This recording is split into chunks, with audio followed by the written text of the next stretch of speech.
आपको लेकर आए हैं मज़ार-ए-कायद कराची, जो कि पाकिस्तान के बानी कायद-ए-आज़म मोहम्मद अली जिन्ना की आखिरी आरामगाह है।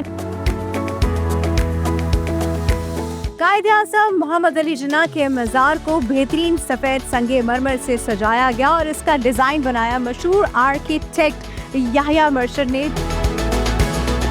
मेरे पीछे आपको हद्दे नजर बागात नजर आ रहे होंगे, जिनकी कंस्ट्रक्शन में बहुत ही अच्छे मटेरियल का इस्तेमाल किया गया है।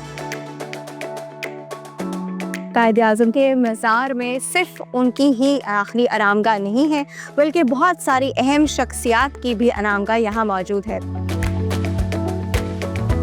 बहुत सारे शो केसेस मेरी सराउंडिंग में है, जिसके अंदर कायद-ए-आज़म की खास उनके ज़ेर इस्तेमाल जो अशिया थी वो मौजूद हैं।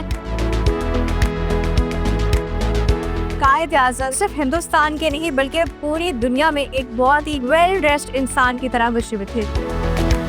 जी हाँ, हम आपको लेकर आए हैं मज़ार-ए-कायद कराची, जो कि दुनिया भर में कराची की पहचान है और इसके बगैर कराची का जिक्र अधूरा है। मज़ार-ए-कायद पाकिस्तान के बानी कायद-ए-आज़म मोहम्मद अली जिन्ना की आखिरी आरामगाह है, जो कि कराची के एन वस्त में वाक़ है। ये मज़ार सफ़ेद संगे मरमर से तामीर किया गया है, जो कि न सिर्फ एक तारीखी विरसा है बल्कि पाकिस्तान की कौमी यकजहती और हुब्बुल वतनी की भी अलामत है।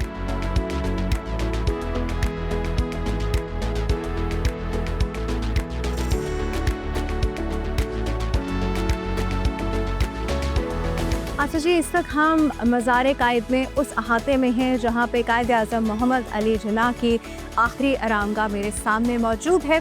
कौमी दिनों के मौके पे जैसे 14 अगस्त, 6 सितंबर, 23 मार्च पाकिस्तान की अहम शख्सियात यहाँ पर आती हैं, मज़ार पे हाज़िरी देती हैं, फातिहा ख्वानी भी होती है, फूलों के गुलदस्ते भी चढ़ाए जाते हैं। और जब भी पाकिस्तान के बाहर से कोई डेलीगेशन कराची आता है तो कायद-ए-आज़म मोहम्मद अली जिन्ना को खिराज तहसीन पेश करने यहाँ ज़रूर आते हैं।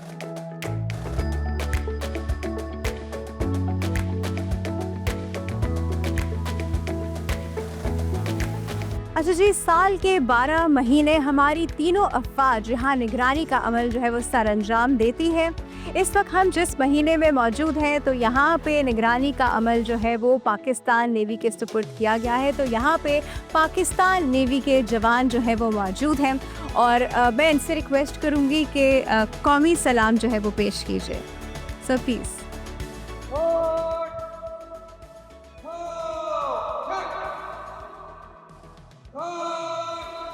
कौमी सलाम, सलाम, हट,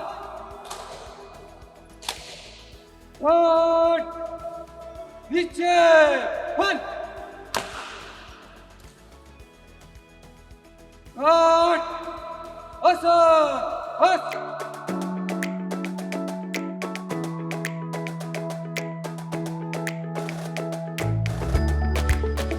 कायद-ए-आज़म मोहम्मद अली जिन्ना का मज़ार शहर के वस्त में एक ऊंचे और वसी और अरीज रकबे पे तामीर किया गया था। जैसा कि मेरे पीछे आपको हद्दे नज़र बागात नज़र आ रहे होंगे, जिनकी कंस्ट्रक्शन में बहुत ही अच्छे मटेरियल का इस्तेमाल किया गया है। कायद-ए-आज़म मोहम्मद अली जिन्ना का ये खूबसूरत मज़ार सफ़ेद संगे मरमर से सजाया गया, जो कि 1960 में मशहूर आर्किटेक्ट याह्या मर्शद ने डिज़ाइन किया, जो कि कायद-ए-आज़म के बहुत करीबी साथी और दोस्त भी थे। और ये मज़ार तकमील पाया 1971 में।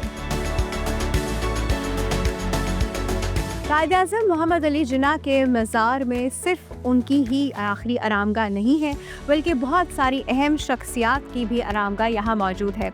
अभी मैं जिस अहाते में मौजूद हूँ यहाँ पर बहुत ख़ास शख्सियात की आरामगाह है, जिसमें सबसे पहले मोहतरमा फातिमा जिन्ना, लियाकत अली खान साहब और उनकी बेगम राना लियाकत अली, और इनके बाद मोहतरम नूरुल अमीन और सरदार अब्दुल रब नश्तर की कब्रें शामिल हैं। इस अहाते में मौजूद बाकी शख्सियात से तो आप और मैं वाकिफ़ ही हैं, लेकिन यहाँ पर मैं ख़ास तौर पे तारुफ कराना चाहूँगी मोहतरम नूरुल अमीन साहब का, जो कि पाकिस्तान के 8वें वज़ीर आज़म भी थे और इनका ताल्लुक जो था वो बंगाल से था।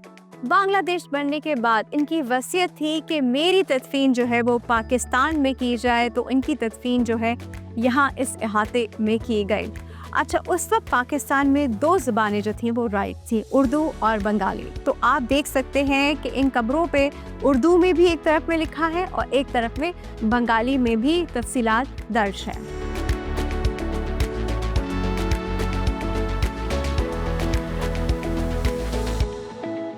और जी, म्यूज़ियम के अंदर आप देख रहे हैं बहुत सारे शो केसेस मेरी सराउंडिंग में है, जिसके अंदर कायद आज़म की ख़ास उनके ज़ेर इस्तेमाल जो अशिया थी वो मौजूद है। सबसे पहले आप देख रहे हैं यहाँ पे डाक टिकट्स भी मौजूद है जो कि उस ज़माने में इस्तेमाल होते थे।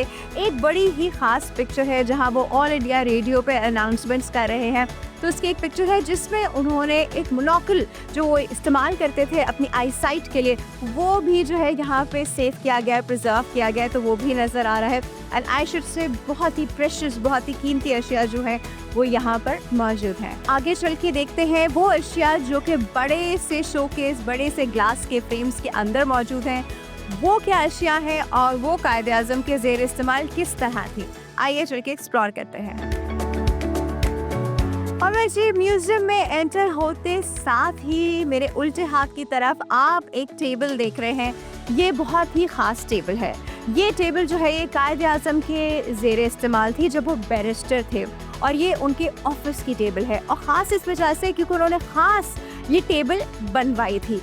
इसमें जो बहुत ही डिफरेंट चीज़ है वो ये है कि यूजली ड्रॉर्स और दराजे और स्टोरेज कैबिनेट उस तरफ होता है जहाँ पे ऑफिसर बैठा होता है, लेकिन इसके दोनों तरफ है। दोनों तरफ क्यों मौजूद है? इसलिए मौजूद है क्योंकि कायद आज़म को पर्सनली नहीं पसंद था कि बार बार बेल दे के वो किसी को बुलाएं बाहर से। तो जो भी नए केसेस, जो भी नई फाइल्स आती थी, जो भी नए क्लाइंट्स आते थे, वो अपनी फाइल्स और टेबल सामने वाली ड्रॉर्स में रखते थे, और जिन पे कायद आज़म करंटली काम कर रहे होते थे वो उनके अपने पास वाली टेबल पे होती थी। तो ये भी एक बहुत ही खूबसूरत सोच कि इंसान जो है वो दूसरों का ख्याल करे और बार बार जो है वो बेल बजा के किसी को बुलाई नहीं, कायद आज़म ही सोच सकते हैं। इतनी खूबसूरत और अजीम बात। इस टेबल पे एक बहुत ही खूबसूरत और बहुत ही यूनिक चीज़ मौजूद है। उस ज़माने में कलम ज़्यादा इस्तेमाल होते थे, जिसमें कलम और साथ में एक इंक पॉट होता था।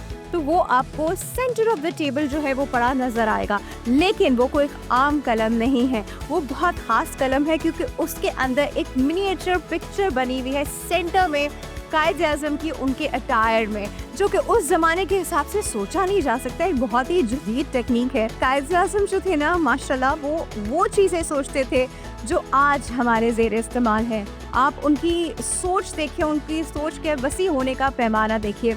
कुछ तस्वीर आपको पीछे नजर आएंगी जिसमें कायद आज़म इसी टेबल पे मौजूद अपना काम कर रहे हैं, फाइल्स पढ़ रहे हैं। इसको कह सकते हैं कि ये उनका एक वर्क स्टेशन था, उनकी वर्क टेबल थी। बड़ी ही इम्पोर्टेंट और बड़ी ही ख़ास चीज़ है। आइए चलिए आगे देखते हैं।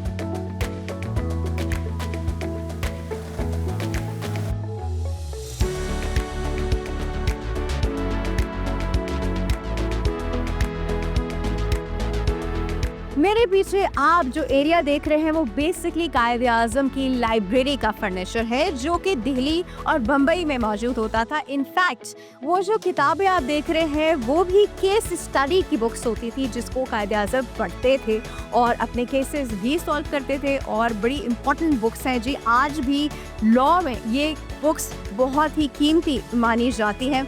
यहाँ पे आप वो सारा फर्नीचर देख रहे हैं जो वो उस वक्त उनके ज़ेरे इस्तेमाल था। ये सारा फर्नीचर बहुत ही ख़ास और कीमती लकड़ी से बना हुआ है। ख़ास तौर पे आप वो जो कुर्सी मेरे पीछे देख रहे हैं जिसके ऊपर केन का काम हुआ हुआ है, ये टीक की लकड़ी की कुर्सी है। और इसी तरह उनकी बहुत सारी चीज़ें उनके ज़ेर इस्तेमाल, ये कारपेट जो उनका पर्सनल कारपेट था वो भी यहाँ मौजूद है। तो आप भी जब यहाँ पर आएंगे तो मेरी तरह आप भी इन सब चीज़ों को देख के महसूस हो सकते हैं। आइए आगे चल के एक्सप्लोर करते हैं।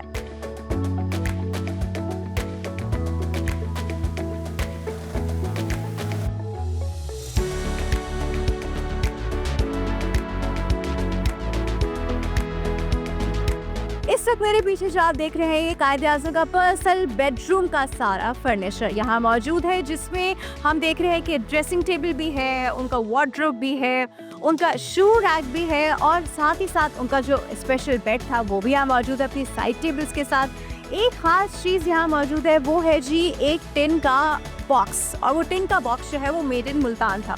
उसके ऊपर लिखा हुआ है जी M.A. जिन्ना। और यहाँ पे आप देख रहे हैं उनकी बिलाविड वाइफ रति जना साहिबा की पिक्चर्स भी यादगार के तौर पे मौजूद है। तो ये जितना भी फर्नीचर है ये बिल्कुल अपनी असली ओरिजिनल हालत में जो है यहाँ पे महफूज किया गया है। यहाँ पर बेड के साथ आप खास जूते देख रहे हैं जो कि नीचे मौजूद है, और साथ ही उनकी छड़ी, उनकी स्टिक जो उनके जेर इस्तेमाल थी वो भी यहाँ मौजूद है।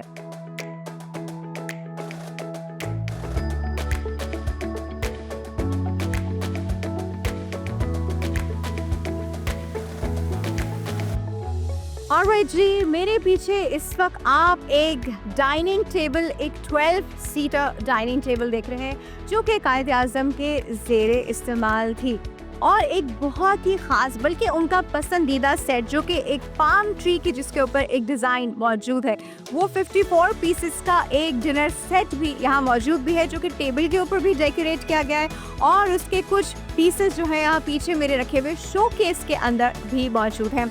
यहाँ पर मेरे साथ एक फोल्डिंग कटलरी सेट मौजूद है जो कि प्रोबेबली कायद आज़म अपने साथ कैरी करते थे इधर उधर ले जाने के लिए, ताकि इनकेस उनको कहीं कटलरी की ज़रूरत हो तो वो अपनी ही कटलरी जो है वो इस्तेमाल करें।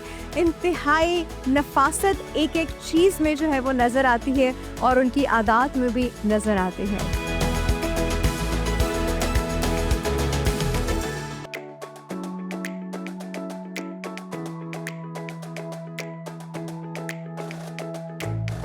ऑलराइट जी, मेरे पीछे आप इस वक्त एक सोफ़ा सेट देख रहे हैं। ये कोई आम सोफ़ा सेट नहीं है, ये सोफ़ा सेट कायद आज़म मोहम्मद अली जिन्ना का बहुत ही फेवरेट सोफ़ा सेट होता था। इस सोफ़ा सेट पे डिफरेंट पिक्चर्स भी आप जो है वो पीछे देख रहे हैं, जहाँ पे वो बीबीसी के कॉरेस्पॉन्डेंट से बात कर रहे हैं, कहीं इंटरव्यू दे रहे हैं, कहीं सोच रहे हैं। इसी सोफ़ा सेट पे बैठ के कायद आज़म ने बहुत अहम फैसले भी लिए थे।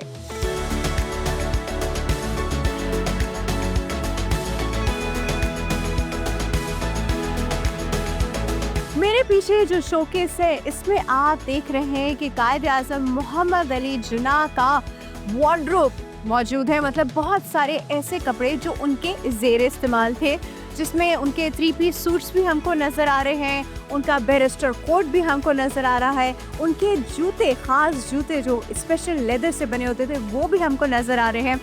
एक बड़ी ख़ास पिक्चर है यहाँ पर जहाँ पे कायद आज़म बलूचिस्तान में सिब्बी के एयरपोर्ट पे उतरे थे और उनके हाथ में एक छड़ी थी जो गन शेप की छड़ी थी, वो छड़ी भी यहाँ पर प्रिजर्व की गई है। एक बात जो कायद आज़म मोहम्मद अली जिन्ना के बारे में मशहूर थी कि वो हिंदुस्तान के बहुत ही खुश लिबास शख्सियत थे, लेकिन जब आप यहाँ आएंगे और यहाँ पे आप उनका वार्डरोब फिटनेस करेंगे तो आप कहेंगे वो सिर्फ हिंदुस्तान के नहीं बल्कि पूरी दुनिया में एक बहुत ही वेल ड्रेस्ड इंसान की तरह मशहूर थे।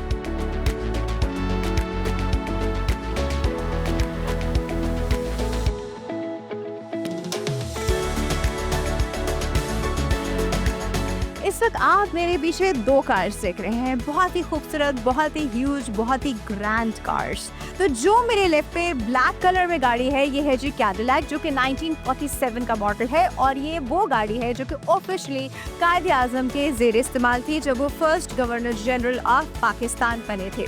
और आप मेरे राइट पे जो ऑफ वाइट कार देख रहे हैं, this is a Picard car. जैसा कि आप सब जानते हैं कि कायद आज़म सिर्फ एक खुशनुमा इंसान नहीं थे बल्कि बहुत ही महंगे तरीन बैरिस्टर भी थे हिंदुस्तान में।